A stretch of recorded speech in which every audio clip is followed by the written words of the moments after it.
Hello friends and welcome to this session. We are going to talk about the what and the why part of data lake. If you see on the right hand side in this diagram, the center one, this is the data lake. Now the very first characteristics of a data lake is that it has been able to store structured and unstructured data.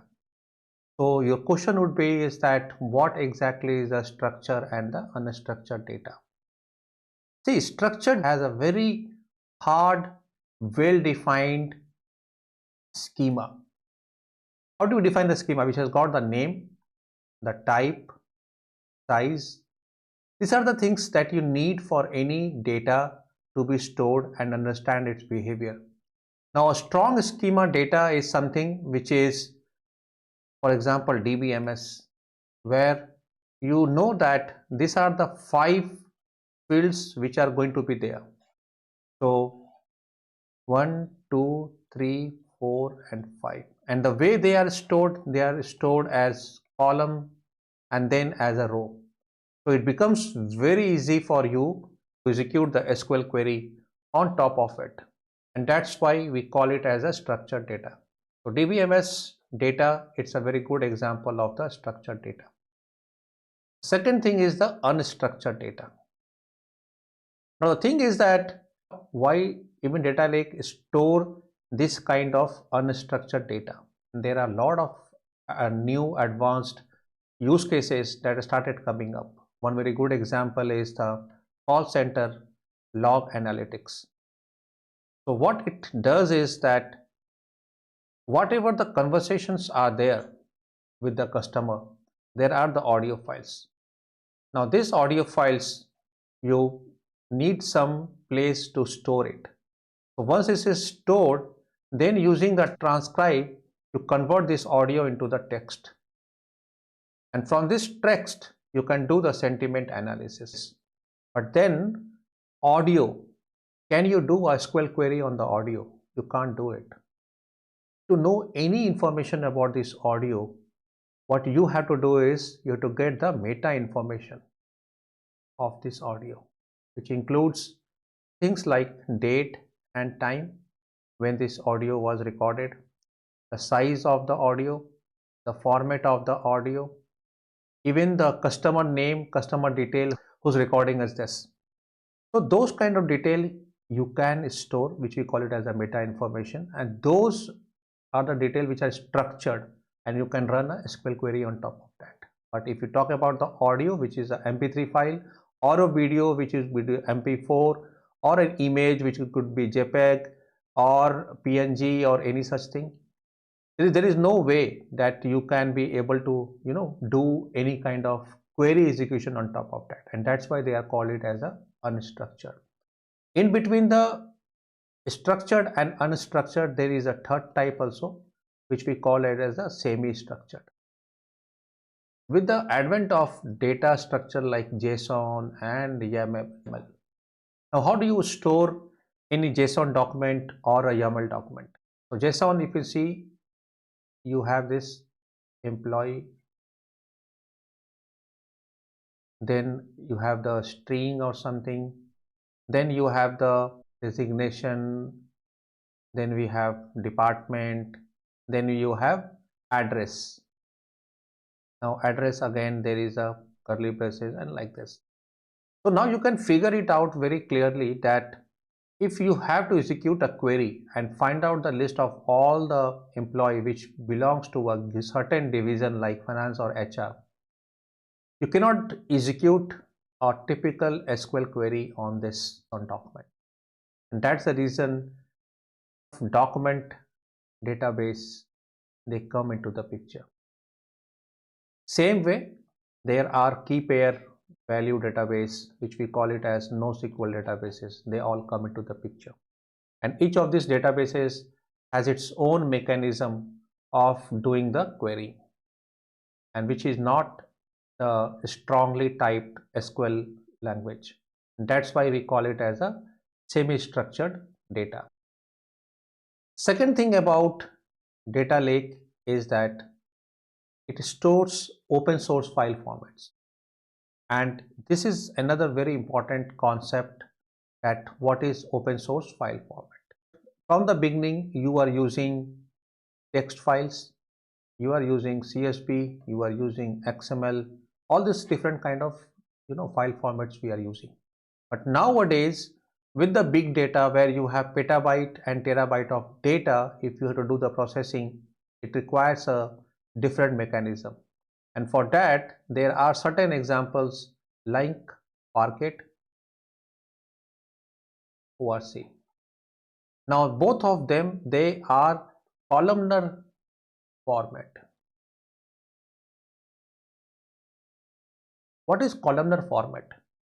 In a typical DBMS database, you have one record, suppose employee record, which has got 5 fields, and then you replicate this into rows. So there are multiple rows and each row represent one record. So data are actually stored as a rows. In this kind of format, data are actually stored in a column. So this complete thing, they are stored one separately, they are then stored separately like this. So all the columns, it's actually the columns are being stored, and because of this they are able to achieve a compression in the range of 20 to 40%. So this compression helps not only with the storage, because then storage 20 to 40% is a very good compression that you will get, and it will help you with lot of saving the cost on the storage side. Also on the processing side also, there is a lot of efficiency improvement, and again it's in the same range that happens. So these two things is what is a data lake. Now, why enterprise need data lake? Enterprise need data lake. First, they want to decouple the storage and the compute.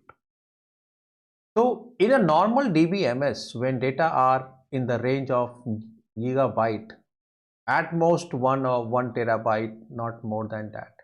As and when the data is increasing, you are increasing the complete database. So the complete database, which includes the storage and processor, you are increasing the both this capacity. Now, if I take the example of a data warehouse system like SQL data warehouse system. Now, in case of this kind of data warehouse, as and when the data starts increasing, you have to increase the capacity. And how do you increase? You have to increase the CPU, increase the RAM. Now, CPU defines how many license you need. The core actually defines how many license you need. So you end up paying not only for the increased capacity, but also for those additional licenses that you have to purchase. So if you segregate the storage separately and the processing separately, even if you have to increase the storage, which is a typical requirement, you don't need to increase the compute in the same proportion. And that's a very big advantage of going with the data lake. Second is the advanced analytics. So I spoke about the data, this call center analytics. Now this is very important, because this kind of data, this kind of processing that we are doing the transcribing, we are running the AI/ML algorithm to train our data on those generated audio text. So those kind of use cases, they are not possible with a typical data warehouse solution, and that is the reason that you need this kind of data lake. Third is the ETL. Now, in a typical scenario, you have one database and you have ETL that works on top of that. So you have one data source, you have added a ETL. You add one more data source, you again add a ETL for that. You again add one more data source, you again add. So as and when you keep on adding the data sources, keep on adding those ETL algorithms or ETL jobs, and there comes a time when the management, the operation, everything becomes very, very complex, and scaling becomes an issue, because then there is a certain time where you may not be able to extend and add any new data source into your data lake. So that's the thing, that you need a data lake kind of mechanism here. Final is the future extension. So today we are just thinking about SQL based analytics, but tomorrow we have to think about AI ML or video analytics. So all these kind of use cases you need to be incorporated, and for them you need a data in a certain format, in a certain structure, and you need a place where you can be able to manage such a huge amount of data. And that is the reason that for your data lake, for your enterprise data platform to enable and support all these kind of futuristic use cases, you need to go with data lake.